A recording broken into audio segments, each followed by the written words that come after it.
नमस्कार, जय भीम.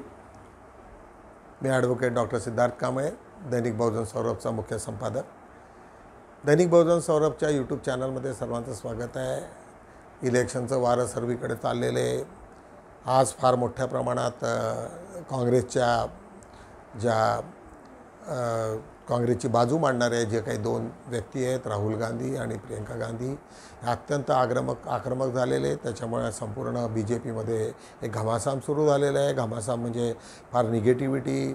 आणि आज एक अत्यंत महत्त्वाची बातमी म्हणजे सर्वांना त्यांनी हे करून म्हणजे अमेठीतून लढणार आहेत की रायबरेलीतून, आणि शेवटी काल शिक्कामोर्तब होऊन राहुल गांधी हे रायबरेलीतून येतील निवडून, म्हणजे नामांकन दाखल करतील. अनेक लोकांना आतापर्यंत आतमध्ये काय सुरू आहे ते काँग्रेसच्या याच्यातलं शेवटपर्यंत त्यांना कळू शकलं नाही. लोकांनी फक्त अनुमान मांडलेत आणि ते सर्वच्या सर्व अनुमान मात्र खोटे राहिले. बहुधा काही लोकांनी असं वर्तवलं आहे की येणाऱ्या दिवसात ज्या पद्धतीने प्रियंका गांधी ज्या मोठ्या प्रमाणात एक आक्रमक भूमिका घेऊन विरोधी म्हणजे BJPवर हमला ज्या पद्धतीने करत आहे, त्यामुळे असं भाकीत केलं जाते की प्रियंका गांधी बहुधा या देशातल्या पंतप्रधान होतील. आणि त्याच्यासाठी जे अमेठीला जो उमेदवार त्यांनी दिलेला आहे तो बहुधा डमी राहील, अशा पद्धतीची भूमिका हे करता येईल. किंवा रायबरेलीची जागा ही राहुल गांधी सोडून पुन्हा आपल्या इकडे जिथे आपण एर्नाडला ज्यांनी भरलेले तिथे ते जातील, अशा पद्धतीचं असं वेगवेगळं परतवलं आहे. परंतु खरं जे वेळेवरतीच कळेल काय काय होत आहे.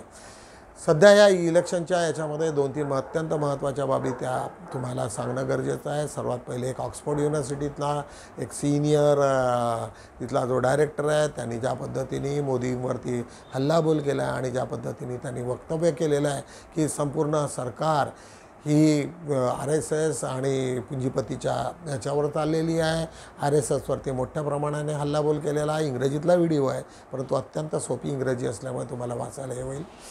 दुसरं, आज ज्या पद्धतीने प्रियंका गांधींनी हमला केलेला आहे त्या हमल्यातनं ज्या पद्धतीने तिची मांडणी आणि ज्या पद्धतीचं आक्रमकता आहे ते पाहून असं वाटतं की येणाऱ्या दिवसामध्ये प्रियंका गांधी अत्यंत मोठ्या प्रमाणामध्ये उभरून येण्यासाठी चिन्ह दिसत आहेत.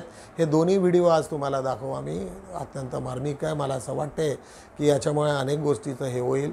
आणि तिसरं एक महत्त्वाचा एक दुसरा व्हिडिओ तो आम्ही आज अपलोड नाही केलेले, पण त्याच्यामध्ये आजच्या पेपरमधील या महत्त्वाची न्यूज म्हणजे राहुल गांधी यांनी SC ST OBCतलं जे मार्म होतं ते म्हणजे ते ओळखलं. ते मार्म म्हणजे 50% जी टॅब जी लावलेली होती. तुम्हा सर्व लोकांना माहिती आहे की 1982ला मंडल कमिशन बसलं आणि 9 बेंचच्या जजनी जजमेंट झालं आणि त्याच्यामध्ये 50%चा टॅब लावलेला आहे. आणि जो टॅग लागला होता की त्याच्यापेक्षा जास्त रिझर्वेशन देता येत नाही, त्या टॅगला पुन्हा आपण रिव्ह्यू करू, अशा पद्धतीची राहुल गांधीची ती एक भाष्य होतं. त्याच्यामुळे अत्यंत संपूर्ण BJP आणि स्पेशली ब्राह्मणवाद आणि ज्या लोकांना रिझर्वेशनच्या विरोधात असणारे सर्व लोक धक्का बसलेला है. ये सर्व वीडियो आज तुम्हाला घेऊन येतात, बघूया आपण. दोस्तों, अभी दलाई लामा ने एक बहुत बड़ा बयान दिया है चीन के बारे में. उन्होंने चीन में बौद्ध धर्म के बारे में कुछ बताया है. उसी बौद्ध धर्म के बारे में जिसको अभी तक ये कहा जाता था कि चीन में बौद्ध धर्म कम होता जा रहा है. लेकिन अब जो दलाई लामा ने जो कहा है उसे सुन अच्छों की नींद उड़ने वाली है. तो दोस्तों, क्या चीन में फिर से बढ़ने लगा है तेजी से बौद्ध धर्म? चीन क्यों लगवाने जा रहा है बाबा साहेब अम्बेडकर की सबसे बड़ी मूर्ति? क्यों दुनिया की 5 सबसे ऊंची मूर्तियों में शामिल होने वाला है बाबा साहेब अम्बेडकर की मूर्ति का नाम? आखिर दुनिया की सबसे ऊंची मूर्तियों में अभी भी बौद्ध धर्म कैसे है आगे?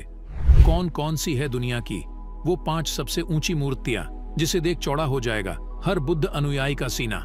I am deeply convinced that Modi's India is on the right path, inverted commas, only so far as the interests of the Adanis, Ambanis are concerned,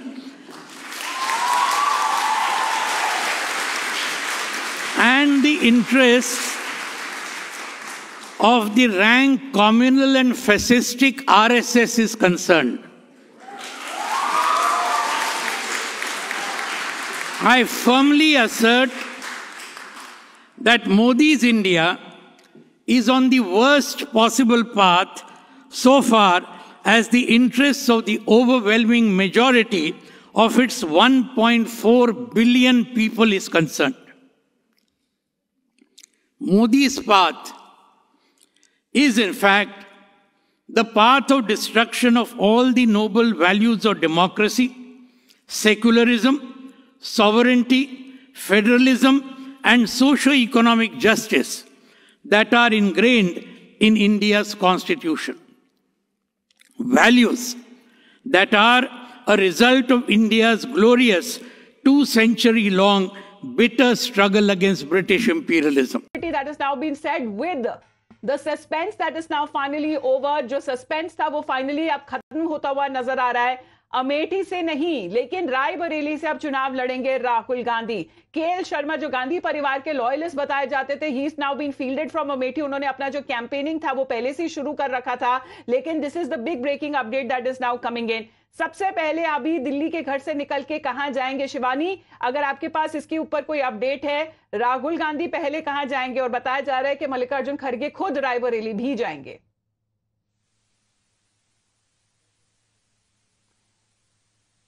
मैं आपके पास आती हूँ शिवानी. केएल शर्मा की रिएक्शन आ रहा है, उन्हें उम्मीदवार खड़ा कराया अमेठी से. He is going to be contesting against Smriti Irani. Let's play out that reaction. मैं बताऊंगा. आपको आ गया सर? ये please no, please please request, please मेरे को आएगा. सर ये देखिए सर, ये देखिए सर, नाम आ गया. ये देखिए सर, अरे सर ऑफिशियल आ गया. ये काफी चल रहा सर, आ गया. फेक नहीं है भाई. मैं बात करूंगा जिनसे करनी है तभी तो मैं करूंगा. अभी बात नहीं, तो बस इतना ही बोल दीजिए सर कि अभी बात नहीं. अभी भैया अभी कर रही है. Please please request. मेरे को आएगा, मैं बताऊंगा. आपको आ गया सर? ये please no, please please request, please मेरे को आएगा. सर ये देखिए सर, ये जी शिवानी, अभी तक कॉन्फर्मेशन जिस तरह से आई है कांग्रेस पार्टी की तरफ से, अब बताया जा रहा है कि मल्लिकार्जुन खड़गे खुद रायबरेली जाएंगे. अमिता, देखिए मल्लिकार्जुन खड़गे रायबरेली जाएंगे और उनका जो पहुंचने का वक्त है वो 10:30 बजे का बताया जा रहा है. राहुल गांधी को भी रायबरेली पहुंचना और अभी वो अपनी मां के आवास पर 10 जनपद पर मौजूद है. और ये माना जा रहा था कि आज का आखिरी दिन है जब इस बात पर पूरा फैसला लेना होगा, क्योंकि आज नॉमिनेशन का आखिरी दिन है. और इस बात को यूं भी समझना चाहिए अमिता, क्योंकि रायबरेली कांग्रेस की एक पारंपरिक सीट थी. सोनिया गांधी वहां से लगातार जीतती आई थी और अमेठी में स्मृति ईरानी ने बहुत कड़ी टक्कर दी थी राहुल गांधी को 2019 में और उनको हार का सामना करना पड़ा था. तो इसको इस तरह से भी कहा जा रहा है कि राहुल गांधी एक बार फिर स्मृति के सामने खड़े होने की हिम्मत शायद नहीं जुटा पाए. लेकिन रायबरेली की सीट जो कि कांग्रेस की एक पक्की सीट मानी जाती थी, उस सीट को भी नहीं छोड़ना चाहती थी कांग्रेस, और इसीलिए राहुल गांधी को फील्ड कर दिया रायबरेली से. जबकि केएल शर्मा जो कि प्रतिनिधि रहे हैं सोनिया गांधी के, लोकसभा प्रतिनिधि उस जगह से और बहुत ही बड़े पुराने लॉयलिस्ट हैं, वरिष्ठ नेता हैं, वो अब अमेठी जा रहे हैं चुनाव लड़ने के लिए स्मृति ईरानी के खिलाफ. तो अब सोनिया गांधी से मुलाकात करके और एयरपोर्ट के लिए रवाना होंगे राहुल गांधी. अमेठी में पहुंचने का वक्त उनका है 10:30 बजे के आसपास और साथ ही मल्लिकार्जुन खड़गे हैं. तो it's quite possible Amita that both these leaders are living together and they will reach there together. और 12 बजे के आसपास का वक्त बताया जा रहा है जब नॉमिनेशन फाइल करना है राहुल गांधी को, और उनके साथ में तमाम अमेठी और रायबरेली के लोकल लीडर्स भी होंगे, मल्लिकार्जुन खड़गे भी होंगे और कार्यकर्ता भी होंगे. और राहुल गांधी ये दिखाना और जताना चाहेंगे कि रायबरेली की जो सीट है, जो उनकी मां की सीट है, जिसको उन्होंने इमोशनल चिट्ठी के साथ छोड़ा था राज्यसभा जाते हुए, वहां के लोगों का सहयोग उनको मिल सकेगा. और अब बीजेपी को जरूर ये मौका मिल जाएगा कि आखिर अमेठी से गांधी परिवार और राहुल गांधी क्यों नहीं लड़ रहे हैं. क्या वो स्मृति ईरानी के सामने खड़े होने की हिम्मत नहीं जुटा पाए, या फिर अमेठी का विकास नहीं कर पाए, अमेठी के लोगों का विश्वास नहीं जीत पाए. नेहमीप्रमाणे बुद्धा या सिरियलमधनं एक अत्यंत मार्मिक प्रसंग मी तुम्हाला घेऊन येत आहे. बुद्धा या सिरियलमधनं मार्मिक प्रसंग असा आहे की तुम्हाला माहिती आहे की सिद्धार्थ युवराज असताना राजा शुद्धोधनच्या मार्गदर्शनाखाली सिद्धार्थ कम्प्लिटली तो एक युद्ध राजा प्रसन्नजीतच्या विरोधात असतो आणि तो त्याच्यामध्ये मोठ्या प्रमाणामध्ये त्यांची राजा प्रसन्नजीतची हार होते. हार झाल्याच्या नंतर ज्यावेळेस त्यांना तिथे प्रथा असते त्यावेळेची की त्यांना शिरच्छेद करायचा असतो आणि सिद्धार्थावरती ती जबाबदारी देतात की आता तुम्ही काय करायचं ते सांगा. सिद्धार्थ मात्र त्यांना सांगतो की नाही, तो राजा होता, हारला, ठीक आहे, आम्हाला त्याच्यातनं हे करायचं नको आहे आणि युद्धाने युद्धच वाढत होईल आणि याच्यानंतर पुन्हा युद्ध होईल. हे सर्व युद्ध संपल्याच्यानंतर सिद्धार्थ पुन्हा एक दुसरीकडे जातो, बिंबिसारच्या भेटीला जातो. तिथे एक मोठा बांध बांधण्याच्या याच्यावरती चर्चा सुरू असतात. तेवढ्यात राजा प्रसन्नजीत पुन्हा वार करतो, पुन्हा हमला करतो आणि कपिलवस्तूचे सर्व संपलेलं असते. त्याच्यानंतर सर्व काही दोष हा फक्त सिद्धार्थ गौतमावरती असतो, सिद्धार्थावरती असतो. सिद्धार्थाला राज्यसभेत बोलावतात, तिथे लोकसभेत त्या सभेमध्ये सर्वच्या सर्व उद्देश करतात. पुन्हा सिद्धार्थ म्हणतो की मला अजूनही मी युद्धाच्या पक्षात नाही. त्यावेळेस संपूर्ण तिथल्या गणराज्य जेवढे छोटे राज्य असतात ते राजे मात्र त्याच्या विरोधात होतात आणि सिद्धार्थ मात्र एकटा होतो. त्याच्यासमोर एकच पर्याय असतो, तो म्हणजे एक तर तुम्ही तिथनं सोडा आपले हे, किंवा मग त्याला आमच्या युद्धासाठी समर्थन द्या. अशा ह्या अवस्थेमध्ये सिद्धार्थ गौतम तिथनं सोडून जातो आणि अशा पद्धतीने ती जाते. एक सुंदरशी क्लिप तुम्हाला याच्यावरून दिसेल की सिद्धार्थ हे कधीही आक्रमक नव्हते, युद्धाच्या अत्यंत विरोधात होते. ही सुंदरसा हा युवराज सिद्धार्थ की जय, युवराज सिद्धार्थ की जय, युवराज सिद्धार्थ की जय, युवराज सिद्धार्थ की जय, युवराज सिद्धार्थ की जय. मुझे दुख है, जब आप सब लोग ये सह रहे थे तब मैं यहां उपस्थित नहीं था. क्षमा करें मुझे. इसमें दुखी होने की क्या बात है युवराज सिद्धार्थ? हमें तो प्रसन्नता है कि आप राजा बिंबिसार के यहाँ थे. हाँ युवराज, अब हम मगध नरेश की सहायता से उस प्रसन्नजीत का सर उसके धड़ से अलग कर देंगे.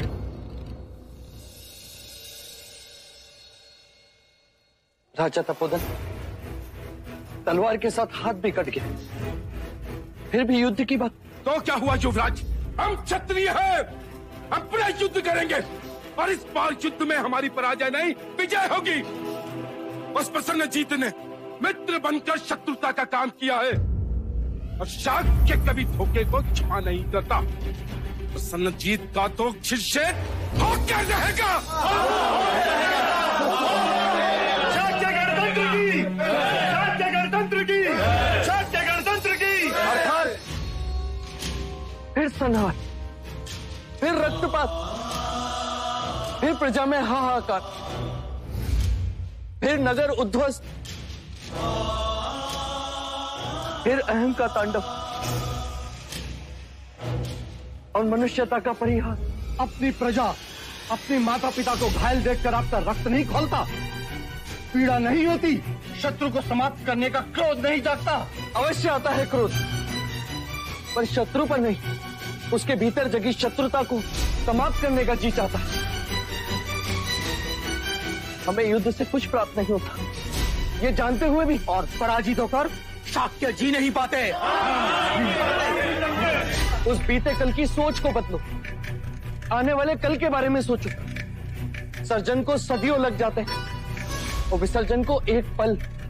अपने विचार अपने तक ही सीमित रखिए युवराज. हमें अपना खोया हुआ स्वाभिमान वापस चाहिए. इस कपिल वस्तु को अपनी खोई हुई प्रतिष्ठा और स्वाभिमान वापस चाहिए युवराज. वापस चाहिए, वापस चाहिए. क्या होता है स्वाभिमान? क्या स्वाभिमान से होती है प्रतिष्ठा? ऊंच नीच, जात पात, वर्ण धर्म, सत्ता अधिकार सब मानव निर्मित है. कहो, ये धरती, ये आसमान, ये पेड़ पौधे सब किसके हैं?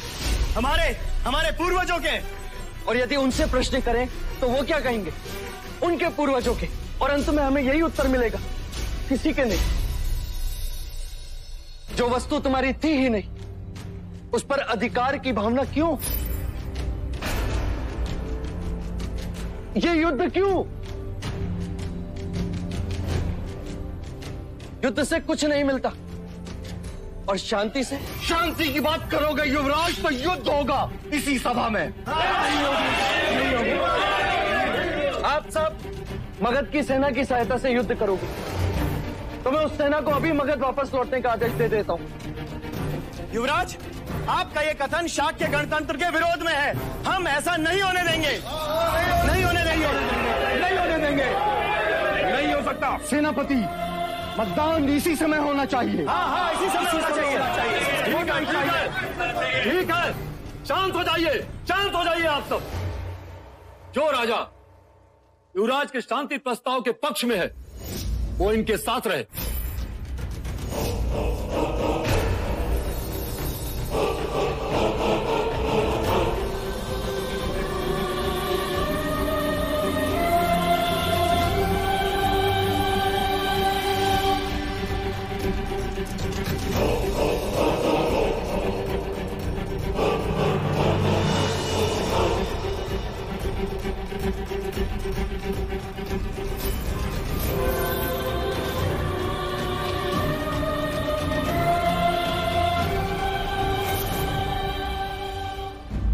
युवराज, महाराज शुद्धोधन यहाँ होते तो वो भी युद्ध के पक्ष में ही होते।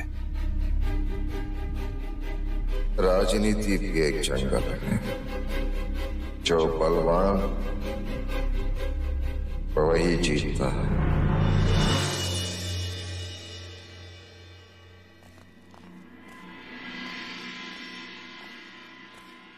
युवराज, सारा शाह के संग युद्ध के पक्ष में है।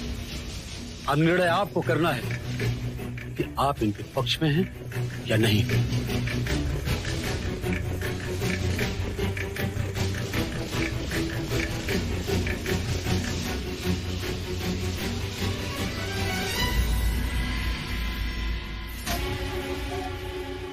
युद्ध के पक्ष में मैं कल भी नहीं था और आज भी नहीं।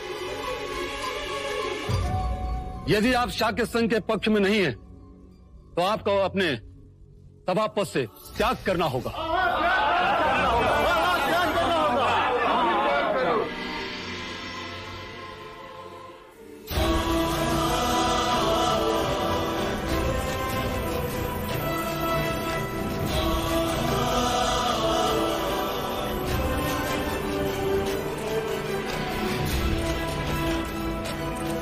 दैनिक बहुजन सौरभचा आज आढावा घेऊया। त्याच्यात आज आमची महत्त्वाची हेडलाईन्स दिलेली आहे। तर 50% आरक्षणाची मर्यादा हटवू, राहुल गांधी हे सर्वात ब्राह्मणांचं मोठं शस्त्र आहे, त्यावरती त्यांनी हात घातला आणि जातीय गणना आणि 50%चा हा विषय याच्यामुळे निश्चितच काँग्रेसला मोठ्या प्रमाणामध्ये जीत मिळेल अशा पद्धतीची ती बातमी आम्ही टाकलेली आहे आणि त्याच्याबद्दलची मी पार्श्वभूमी आता सर्व तुम्हाला सांगितलेली आहे। परंतु ज्यावेळेस अनेक वेळेस काँग्रेसची सरकार होती, परंतु त्याच्या वेळेस मात्र 1982 पासून परंतु त्याच्यावरती सायलेंट होती काँग्रेस। त्याच्यामध्ये सर्व बीजेपीचे लोक मोठ्या प्रमाणात सामील होते, ते आता सर्व बीजेपीच्या मार्फत बाहेर आलेले आहेत आणि आता खऱ्या अर्थानं ब्राह्मणवाद आणि नॉन ब्राह्मणवाद अशा पद्धतीचे काँग्रेसमधले लोक झालेले आहेत। बीजेपी हे सर्व ब्राह्मणवादाशी संबंधित असणारे लोक एका साईडला आलेले आहेत।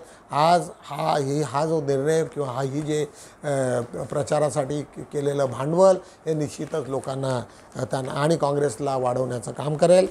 आज त्याच्याच बाजूलाच कारचा भीषण अपघात, चिमुकलीसह 6 ठार, अकोल्याची बातमी। त्याच्याच खाली आज रोहित वेमुला प्रकरण बंद, सर्व आरोपींना क्लीन चिट। तुम्हा सर्व लोकांना माहिती आहे की 1916 साली एक मोठा एक हे झालं, एक दलित याला रोहिलांचं प्रकरण सर्वीकडे भारतभर गाजलं आणि त्यांनी त्या कॉलेजमध्येच आत्महत्या केली आणि त्याच्यामागे त्यांना येणाऱ्या थ्रेट आणि अनेक जातीयवादी लोकांनी त्यांना प्रोत्साहन देऊन मारण्यासाठी जो हे केलेलं होतं असं ते मॅटर होतं। पण त्याच्यावरती त्यांनी सांगितलं की ते खऱ्या अर्थानं SC STचे नव्हतेच, ते अनुसूचित जाती जमातीचे नसल्यामुळे त्यांना आम्ही क्लीन चिट देत आहोत अशा पद्धतीचं आलं। आणि जर एवढंच जे होतं तर 2016 पासून आतापर्यंत वाट बघण्याची काय गरज होती, असे अनेक प्रश्न लोकांच्या समोर आलेले आहे। त्याच्या शेजारची एक बातमी आहे, जादूटोण्याच्या संशयातून महिलेसह दोघांना जिवंत झाले, गडचिरोलीची बातमी आहे। काही लोकांनी 2 लोकांना संशय आला आणि त्याच्यामुळे संध्याकाळी बोलवलं। एक 52 वर्षाची एक होती जमिनी आणि एक आम्रपाली काहीतरी 60 वर्षाची, ह्या दोघांनाही संशयातनं त्यांना इतकी मारहाण केली आणि जे मरण्याच्या याच्यामध्ये ज्यावेळेस टेकते त्या दोघांना पकडून रात्री जाऊन टाकलं। पण हळूहळू काहीतरी लोकांना त्याचा सुगावा लागला, पोलीस तिथे पोहोचली आणि 15 लोकांना त्यांनी हे केलेलं आहे। आज अशा अवस्थेतही महाराष्ट्रासारख्या देशात अशा घटना घडणं हे अत्यंत दुर्भाग्य आहे. रेवन्ना यांची घरकाम करणारी महिला बेपत्ता, अपहरणाचा गुन्हा दाखल. तुम्हा सर्व लोकांना माहिती आहे की रेवन्ना हा तिथे खासदारकीसाठी त्यांनी फॉर्म भरलेला आहे. पंतप्रधान नरेंद्र मोदी त्यांच्या प्रचारासाठी गेले आहेत. त्याच्यावरती 300 बलात्कार आणि वेगवेगळ्या ठिकाणी त्यांनी फसवेगिरीच्या ह्याच्यामध्ये बलात्कारांच्या ठिकाणी त्यांना तो अडकलेला आहे. व्हिडिओ त्यांचे आलेले आहे आणि त्याची सर्व ज्याची माहिती जिच्याकडे होती ती म्हणजे तिच्याकडे काम करणारी बाई आणि ती मात्र बेपत्ता असल्यामुळे तिथे तुम्हा सर्व लोकांना माहिती आहे की तिथे कर्नाटकात आता सध्या काँग्रेसचे सरकार आहे. त्याच्यामुळे मोठ्या प्रमाणामध्ये तपास सुरू आहे आणि रेवन्ना यांच्या विरोधात लुकआउट नोटीसही जारी करण्यात आलेल्या आहे. अशा ह्या महत्त्वाच्या घडामोडी. देशात उष्णतेच्या लाटेचा इशारा. पान 1 वरती आम्ही बातमी घेतलेली आहे की संपूर्ण भारतात उष्णतेचा एक मोठी लाट आलेली आहे. ती पाहून सर्व लोकांना सावधतेचा इशारा दिलेला आहे. पती पत्नीच्या कोणत्याही संबंधांना बलात्कार मानता येणार नाही. संमतीही आवश्यक नाही. मध्य प्रदेश उच्च न्यायालयाचा निर्णय. तुम्हा सर्व लोकांना माहिती आहे की तिथे इननॅचरल सेक्समध्ये अनेक स्त्रियांच्या वेगवेगळ्या कारणामुळे खटले दाखल करतात की त्याच्यात त्यांनी नॉर्मल सेक्स न करता अशा पद्धतीचं. अशा ठिकाणी हायकोर्टाचा हा निकाल त्यांनी सांगितलं की एकदा जर तुमचं लग्न झालं असेल आणि नवरा बायको जर सोबत राहत असतील तर त्याच्यामध्ये इननॅचरल सेक्स असो की अशा कुठल्याही बाबीला आम्ही थारा धरणार नाही. अशा पद्धतीचा हा मोठा धक्कादायक निकाल आज सर्वीकडे आलेला आहे. आज पान 4 वरती बघूया. डॉक्टर बाबासाहेब आंबेडकर भारतीय संविधानातील अर्थशास्त्रातील योगदान या विषयावर बार्टीने घेतली राष्ट्रीय परिषद. तुम्हाला माहिती आहे की BARTI doctor Babasaheb Ambedkar research and development ही पुण्याची संस्था. त्यांनी सातत्यानं बाबासाहेबांच्या वेगवेगळ्या पैलूवरती त्यांनी परिषदा घेणं सुरू केलेलं आहे आणि अशा रीतीने त्यांनी ते रिझर्व्ह बँकेचा असो किंवा स्टॉक एक्सचेंजच्या माध्यमातून त्यांनी जे कार्य केले त्याच्यावरती आधारित ती सर्व कार्यशाळा होतेली आहे. त्याचं सर्व श्रेय पुन्हा बार्टीला जात असते. आरक्षणासंदर्भात भाजप व काँग्रेसला भूमिका स्पष्ट करावी लागेल. लोकांची डिमांड. कारण तुम्हा सर्व लोकांना माहिती आहे की आरक्षणाच्या भूमिकेवरती ज्या पद्धतीने जरी सर्व काही आरक्षण असेल पण छोट्या मोठ्या कारणासाठी हायकोर्ट आणि सुप्रीम कोर्टामध्ये शेकडो प्रकरणं प्रलंबित आहेत. त्याच्यामुळे जे काही कॉन्स्टिट्यूशनमध्ये जे SC ST लोकांना मिळालं पाहिजे तेही मात्र खऱ्या अर्थाने मिळालेलं नाही. त्याच्यामुळे सर्वांनी आपापली भूमिका स्पष्ट करावी अशा पद्धतीचा ही बातमी आम्ही दिलेली आहे. उत्कृष्ट कामगार निर्व्यसनी असावा. निर्व्यसनी असलंच पाहिजे. सर्वच कामगार असले पाहिजे तेव्हा जीवनाचा खऱ्या अर्थानं त्याला फळ मिळतील. एक गौरव आळणे यांचं एक जागतिक कामगार व महाराष्ट्र दिनी केलेल्या कर्तृत्वगान कामगारांचा सन्मान करताना त्यांनी हे भाष्य केलेलं आहे. शुद्धचित्त बुद्ध विहारात बाल धम्मशिबिर साजरा. त्याच्यानंतर समाजसेवी बाबूलाल वाघमारे यांच्या स्मृतीस विनम्र अभिवादन. तुम्हा सर्व लोकांना माहिती आहे की देशात एक बौद्ध साम्राज्याचं एक पुनर्जीवित करण्यामध्ये एक ज्या लोकांचे नावं होते त्याच्यामध्ये बाबूलाल वाघमारे यांचं सुद्धा नाव होतं आणि त्याच्या स्मृतिप्रित्यर्थ त्यांना अभिवादन करण्यात आलं. जागतिक कामगार दिनी संविधान चौकात आशा वर्कर यांनी दिली सरकारला चेतावणी. आशा वर्करचे मोठे एक ऑर्गनायझेशन आहे. हेल्थमध्ये कामं करणारे लोक आहेत. त्यांनी चेतावणी दिलेली आहे की आमच्या मागण्या जर तुम्ही पूर्ण केलेल्या नाही तर आम्ही याचा मोठ्या प्रमाणामध्ये सपोर्ट करू.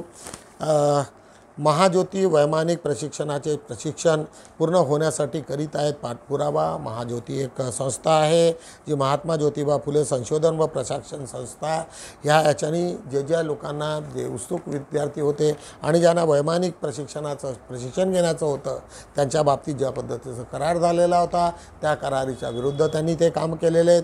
त्याच्यामुळं ते सातत्यानं पाठपुरावा घेण्याची बातमी आम्ही दिलेली आहे. आंबेडकरी चळवळीतील कार्यकर्त्यांनी संघटित राहावं. सुनील पवार मानववाडी इथे डॉक्टर बाबासाहेब आंबेडकर जयंतीनिमित्त जे चर्चा होती त्याच्यामध्ये ते बोलत होते. आज मातीचा देह या कविता संग्रहाला राज्यस्तरीय प्रथम पुरस्कार. आमच्या भगिनी सुनंदा जुलमे आमच्या हे आहेत डायरेक्टर आहेत. त्यांनी लिहिलेल्या त्या कविता संग्रहाला एक राज्यस्तरीय पुरस्कार प्राप्त झालेला आहे. एक त्याच्या शेजारची आम्ही एक बातमी टाकलेली आहे, रूफटॉप सोलर बनविण्यात नागपूरकरांची आघाडी. अनेक लोकांनी स्लॅब टाकताना मात्र रूफटॉप पॅटर्नमध्ये जर त्यांचं स्लॅब टाकलं तर निश्चितच त्यांना आज न उद्या सोलारच्या माध्यमातून इलेक्ट्रिसिटी जनरेट करता येईल आणि अनेक त्याचे उपकरणं सुरू होऊ शकतील. अशा पद्धतीची ती बातमी अत्यंत महत्त्वाची आहे. भाजप नेत्यावर महानगरपालिका मेहरबान, 600 कोटीची जमीन दिली, 1 रुपया प्रति फूट लीजवरती. एक कचरा तिथे प्लांट होता त्याच्यासाठी त्यांनी ती जागा दिलेली आहे, परंतु 1 रुपया फूट आणि ते मात्र कमर्शियलच्या पद्धतीने जो वाटेल तेवढा पैसा घेतील. या अर्थानं महानगरपालिका BJPवरती ज्या पद्धतीने मेहरबान आहे त्याच्यासाठी ती बातमी आज आम्ही टाकलेली आहे. डॉक्टर बाबासाहेब आंबेडकर समाजभूषण पुरस्कार देऊन राजू थूल यांचा सत्कार, वर्धा इथली बातमी आहे. त्यांनी सातत्यानं परमपूज्य डॉक्टर बाबासाहेब आंबेडकरांच्या बाबतीत ते सातत्यानं काम करत असतात, गोरगरिबामध्ये काम करत असतात. त्यांच्या आधारित त्यांना एक समाजभूषण पुरस्कार म्हणून संस्थेने त्यांना एक सन्मान केलेला आहे. आजच्या पान 2 वरती आजचं टायटल आहे, मला स्वातंत्र्य, समानता आणि बंधुत्व शिकविणारा धर्म आवडतो. बाबासाहेब नेहमी म्हणायचे की ज्याच्या स्वातंत्र्य आहे, समानता आहे व बंधुत्व आहे तोच धर्म मला आवडेल. आजचा अग्रलेख बघूया, सत्य असत्य आणि वास्तव्य.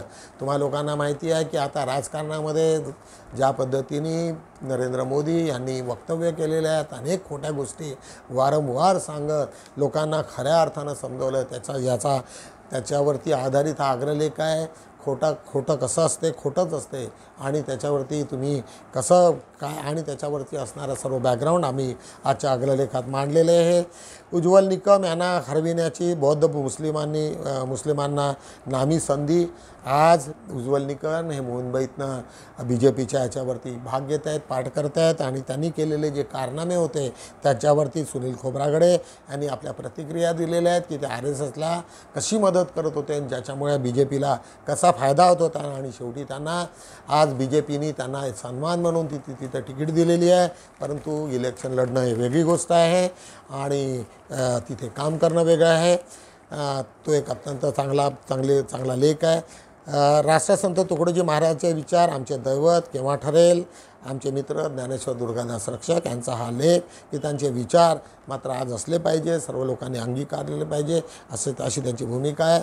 वामनराव गोडबोले अनुलेखित द्रष्टा एक रणजित मेश्राम त्यांनी सांगितले आहे की आज वामनराव गोडबोले, तुम्हा सर्व लोकांना माहिती आहे की आज जे दीक्षा समारंभ नागपूर इथे जो घडून आला त्याचे मुख्य संयोजक व सेक्रेटरी हे वामनराव गोडबोले होते. आमचाही अनेकदा त्यांचा संबंध आला, अनेक ठिकाणी माझी आणि त्यांच्याशी चर्चा झाली. प्राध्यापक अनेक लोकांसोबत मी अनेकदा वसंतगुणांसोबत त्यांच्यासोबत भेटलो आहे आणि अनेक मोठमोठ्या लोकांची त्यांची भेट झालेली आहे आणि त्यावेळेस खरोखर ज्या पद्धतीने तो समारंभ घडलेला आहे तो अत्यंत मार्मिक होता. आज त्याच्याच खाली डॉक्टर बाबासाहेब आंबेडकरांच्या विद्वान अनुयायांनो, बाबासाहेबांनी त्यांनी सांगितलं की 100हून जास्त ज्यावेळेस कॉन्स्टिट्यूशनची निर्मिती होती तिथे अनेक विद्वान लोक होते आणि त्या विद्वानामध्ये ज्या पद्धतीने बाबासाहेबांनी आपापली बाजू मांडून आणि ज्या पद्धतीने संपूर्ण त्याला शेप दिला त्याच्यावरती आधारित हा लेख. आज पान 3 वरचं टायटल आहे, तुम्ही सूर्याप्रमाणे प्रकाशित व्हा, पृथ्वीप्रमाणे परप्रकाशित होऊ नका. सूर्य हा प्रकाश देतो आणि लोकांनाही हे करतो. पृथ्वी ही मात्र सूर्याच्या प्रकाशाने तेजस्वित होत असते, परंतु खऱ्या अर्थानं जो प्रकाश आहे तो सूर्याचाच असतो. अशा पद्धतीने तुमचं आयुष्य राहिलं पाहिजे असा हा टायटल आहे आजचं. आज मिलिंद मानकर यांचा लेख, माझ्या जीवनातील स्नेही तुम्हाला देत आहे. अशा पद्धतीचं डॉक्टर बाबासाहेब आंबेडकरांनी जे काही आयुष्यभर वेचलं ते तुम्हा सर्व लोकांना अर्पण करणारं बाबासाहेबांचं वक्तव्य असणारा हा लेख तुम्हाला आज मिलिंद मानकर यांच्या मार्फत वाचायला मिळेल. संतांची वाणी खोटी ठरविणारे आधुनिक संत, जे संताची वाणी एक सुरेश खोपडे यांचा आहे. अनेक ठिकाणी ज्या पद्धतीने नरेंद्र मोदी आणि अजित पवार ज्या पद्धतीने वागले आणि त्यांनी ज्या पद्धतीचा प्रचार सुरू केलेला आहे त्यावर आधारित हा एक लेख सुरेश खोपडे यांचा. हम याच्या खाली एक ॲडव्होकेट सुशांत सावंगीकर यांचा लेख हाही अत्यंत वाचनीय आहे. त्याच्याच खाली ग्राम जयंती विशेषांकावर वाचकांचे अभिप्राय, एक विना राऊतीचे आहे, रूपराव वारा, नंतर एक जांभुळे MS जांभुळे, नंतर अनेक लोक आहेत, प्रीती तिरपुडे, शालिनी जिल्हेकर आणि श्रीराम बनसोड या एवढ्या लोकांनी सर्व त्याच्यावरती आपल्या प्रतिक्रिया दिलेल्या आहे. चुका शोधण्यापेक्षा चांगले शोधा, सूरज दहागावकर यांचा हा लेख. अशा रीतीने आम्ही बहुजन सौरभचा पूर्ण याचा आढावा घेतलेला आहे. निश्चितच आजचा शनिवार आहे. तुम्हा लोकांना मी आता थोड्या वेळाचं PDF पाठवेल. मी तसा PDF आमचा PDF पाठवलेले आहेत. व्हिडिओ आता लवकरच मिळेल. आम्ही तुम्हाला रिक्वेस्ट करतो की अनेक लोकांना आता अजून इलेक्शनचे 5-3 टप्पे अजून उरलेले आहेत. मोठ्या प्रमाणामध्ये BJPला हरवण्यासाठी सर्वांनी प्रयत्नशील राहिलं पाहिजे. ही शेवटची संधी वारंवार सर्व व्हिडिओतनं तुम्हाला सांगतायत. त्याची पुनरावृत्ती होऊ दे. आता याच्यानंतर पुन्हा BJP येऊ नये याच्यासाठी तुम्ही लोकांनी प्रयत्नशील राहिलं पाहिजे. आणि आमचा व्हिडिओ हा निश्चितच तुम्हाला लाईक होत असेल तर जास्तीत जास्त लोकांना फॉरवर्ड करा, लाईक करा. आणि ज्या कुठल्या छोट्या मोठ्या जाहिराती असतील त्या बहुजन सौरभला तुम्ही मदत करा. एवढंच बोलतो आणि थांबतो. भेटूया उद्या रविवारी. तोपर्यंत जय भीम.